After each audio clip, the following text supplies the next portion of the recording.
Beletrina, v živo. Dober dan, lepo pozdravljeni v ciklu oddaj Beletrina v živo v Beletrinini knjigarni v Ljubljani. Z nami danes je znani belgijski flamski pisatelj Stefan Hertmans, stari znanec ljubljanskih odrov, predvsem pa bralcev.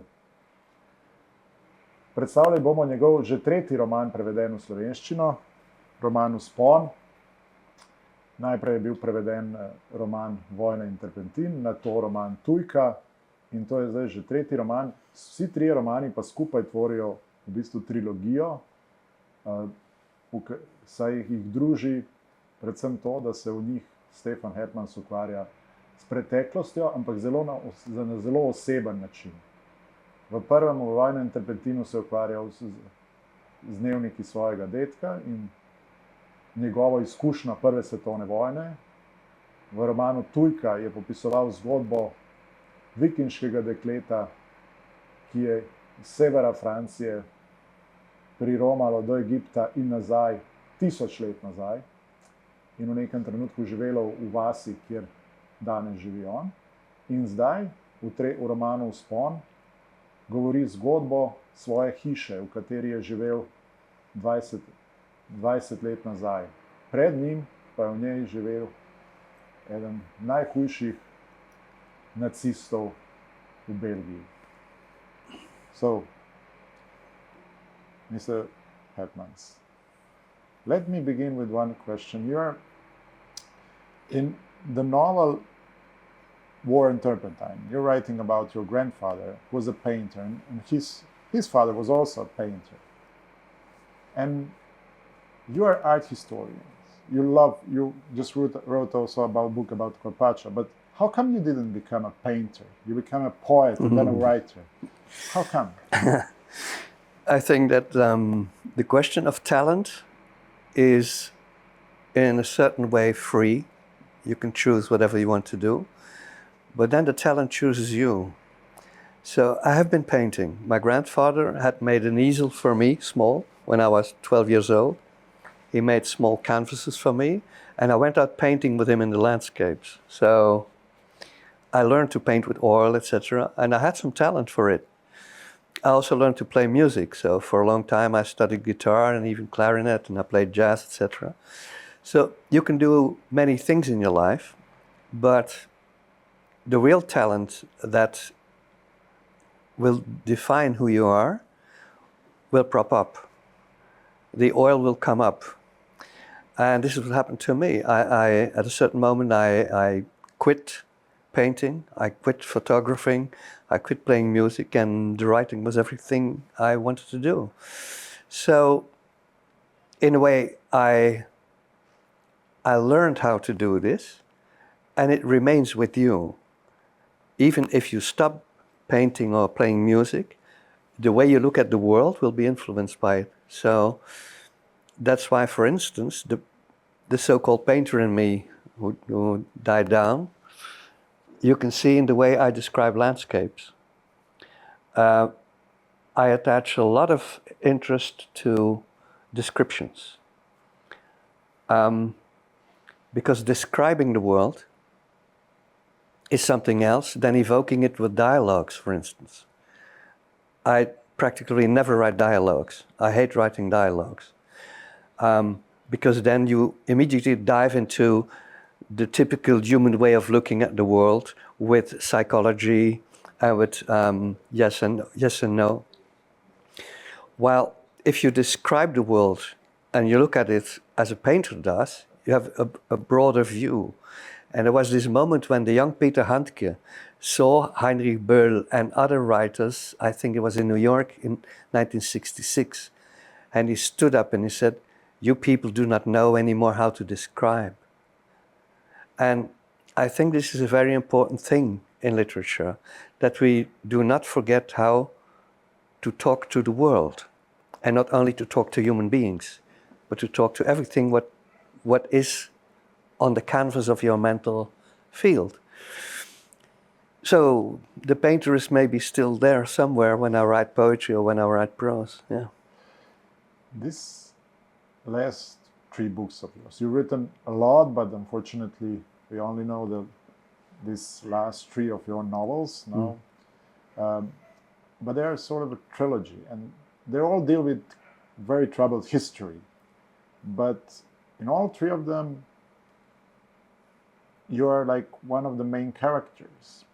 It's not out of fiction, but you make all this history somehow connected more or less to you, and you make it very personal. How would you describe those books? They're not historical novels. Yeah, the idea of a narrator who is subjective instead of an objective narrator originated when I was dealing with the notebooks of my grandfather. He wrote 600 pages 50 years after the First World War.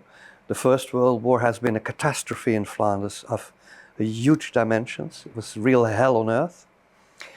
And I think he's one of the thousands of soldiers who lived this out. He was one out of them who took it down, but 50 years later, he wrote his memoir. So when I was reading this, and I thought, I have to write about this story. I didn't know how to do it technically. And then I started writing about First World War.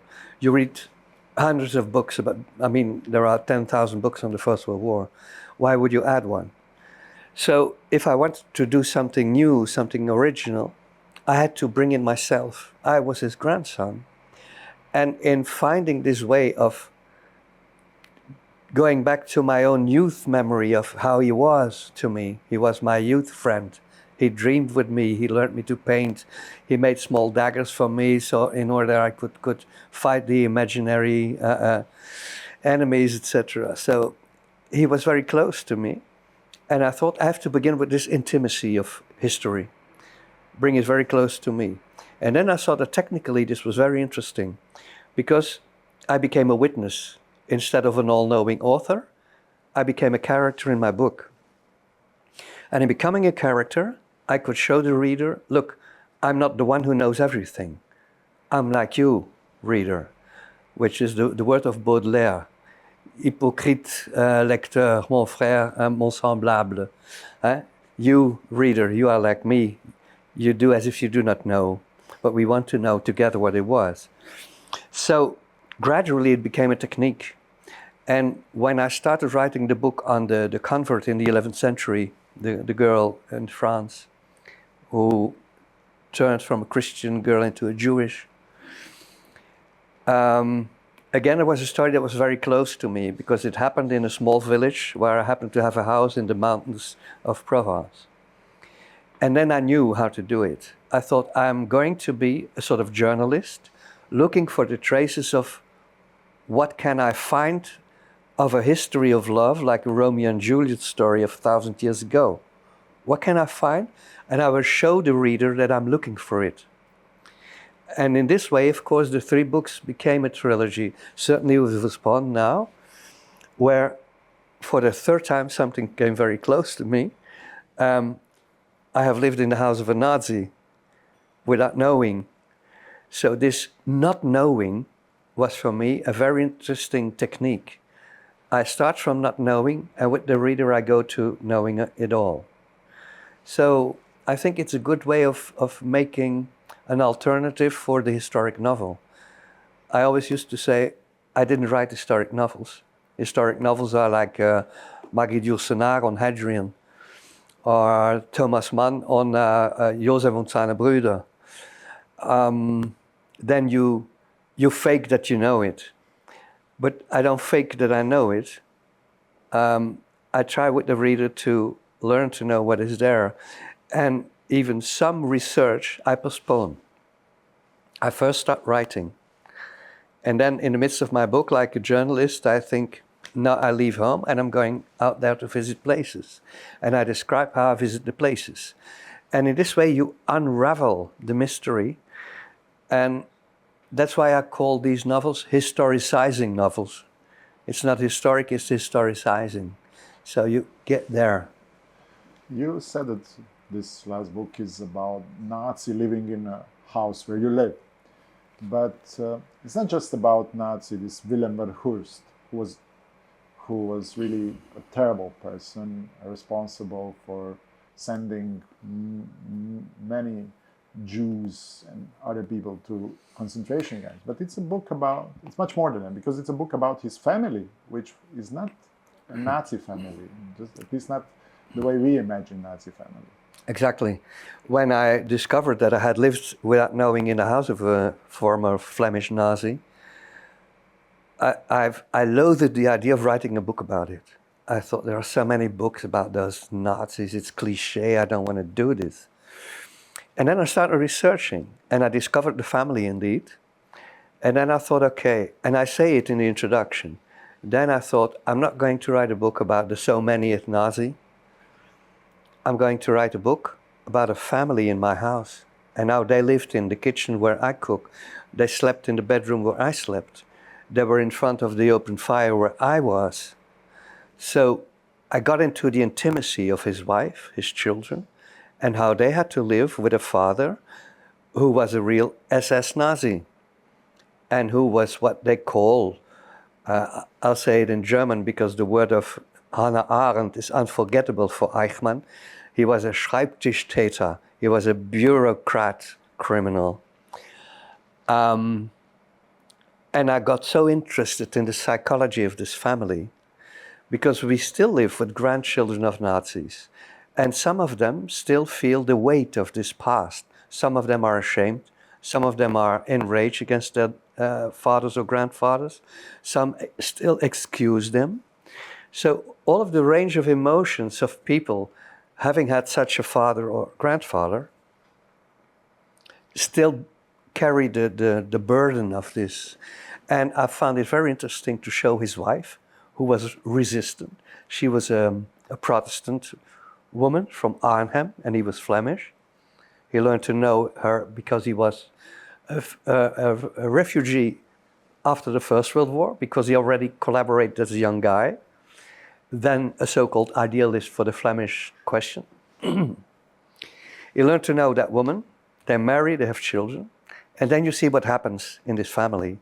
And I think the book is about the intimacy of what happened in my house, what happened in my bedroom, what happened in my kitchen. And this is the story of the emotions. But it started very interesting with a book written by the son of Willem Verhulst, Adrian Verhulst, who was your professor of history. That's how close it came. Because I had heard in the neighborhood, it's an old neighborhood, it's a bit like the Quartier Latin of my hometown. I was born in Gent, which is a beautiful old historical town with a beautiful historic center.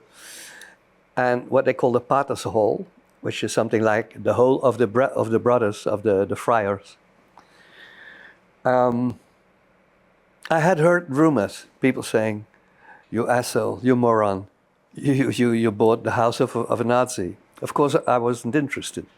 We were post-May 68, we were doing other things. We were smoking pot and playing jazz guitar, so we didn't care about the past. But then I read the book, indeed, of his eldest son, Adriaan. And Adriaan had been my professor of history, but Adriaan was also the director of the board of television, Flemish television, of several scientific committees. He was very important in the political dealings about the rights of the Flemish in Belgium. But he has always been a very respected person. And at the end of his life, he writes a book which has as a title, Son of a Mischievous Father. And to him it must have been extremely difficult to confess this publicly. And when I read this book, I found, notably on page 40, I still know it, that he says, in this house where my father lived with us, lives now the then still young poet, and he names my name. So I thought, I'm obliged to write this. I'm obliged to know what happened in my house, out of respect for the people who were here before me. And it was like phantoms crossing me in the house. I thought, they have been here. Who were they? And this is where I started Vzpon, of course. That I start with telling that I come into the house, that I learned to know what happened to my professor of history, who died before I could contact him. And then I invented the story of the notary together with the aspiring buyer of the house who go up all the stairs. And in this way, the Vzpon is the ascent of two people going in a house like Virgil and Dante, you know, making their ascent and knowing what has happened during the Second World War in Flanders.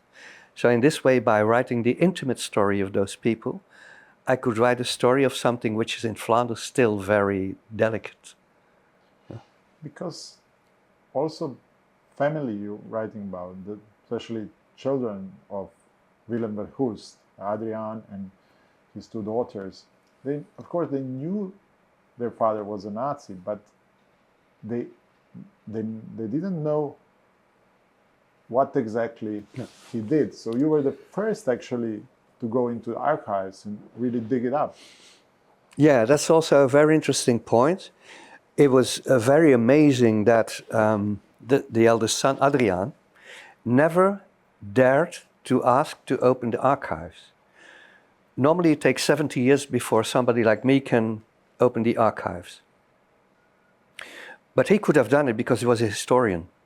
He could have asked, he never did. I think he was afraid to learn to know what his father had really done. It was his father.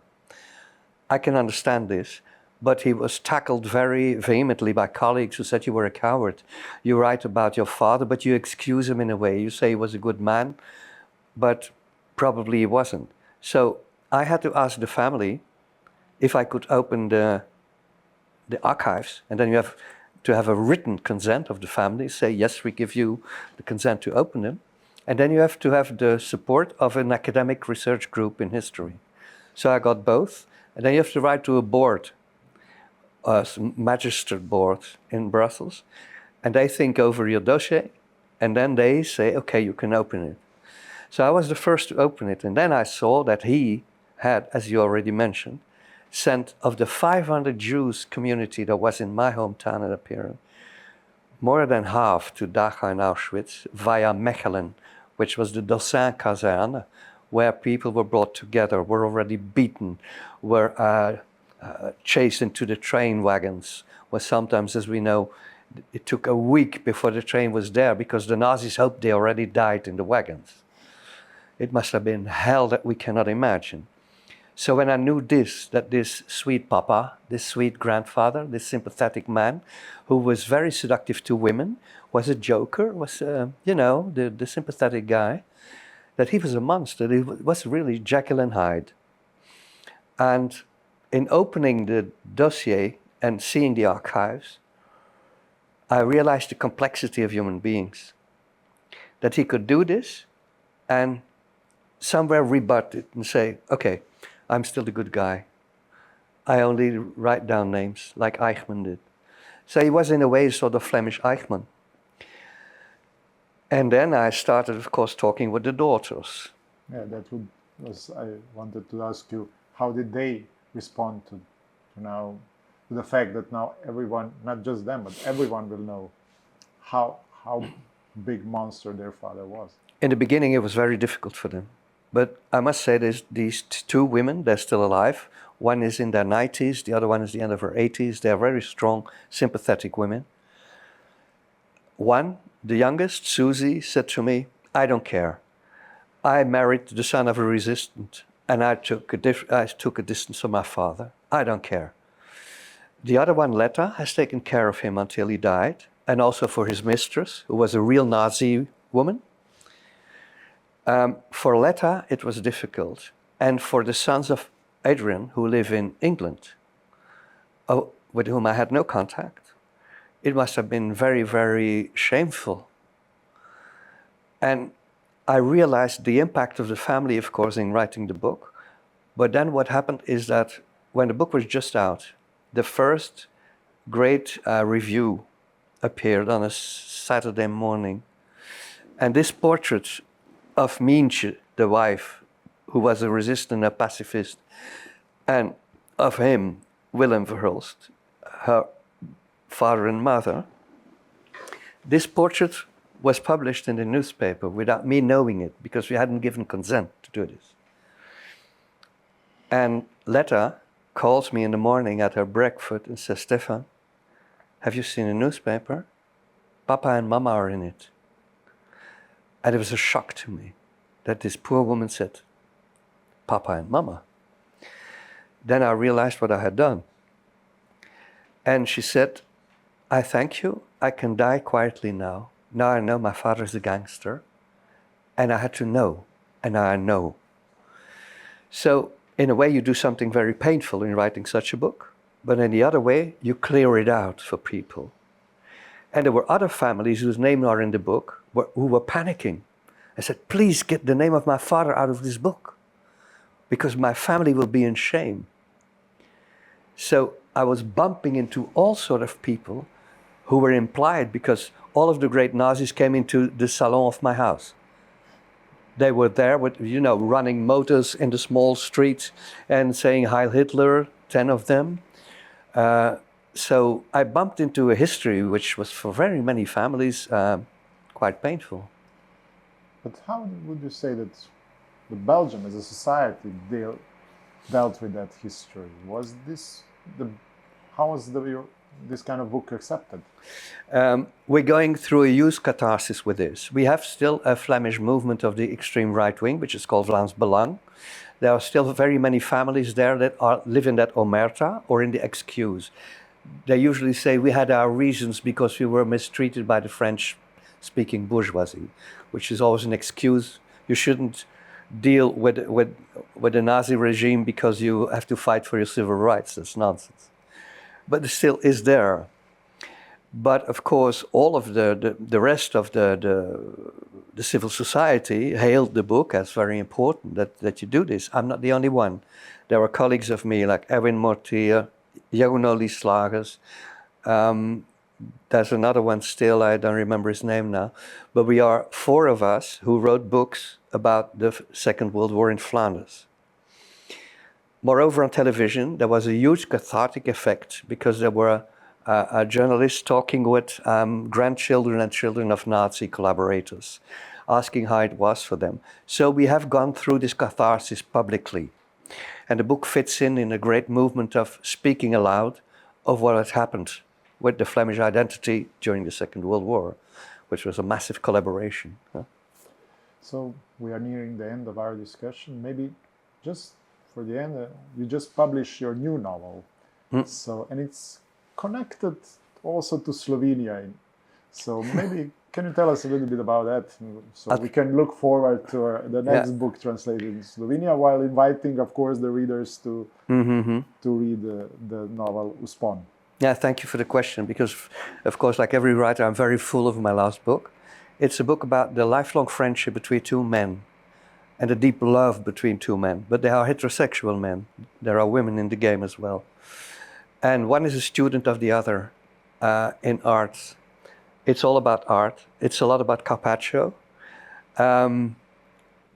One of the women at a certain moment writes a card from the Tartini Museum in Piran.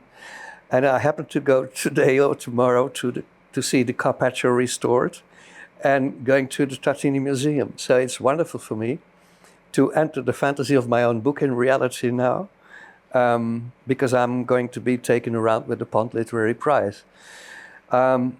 It's a book about something I think is very important.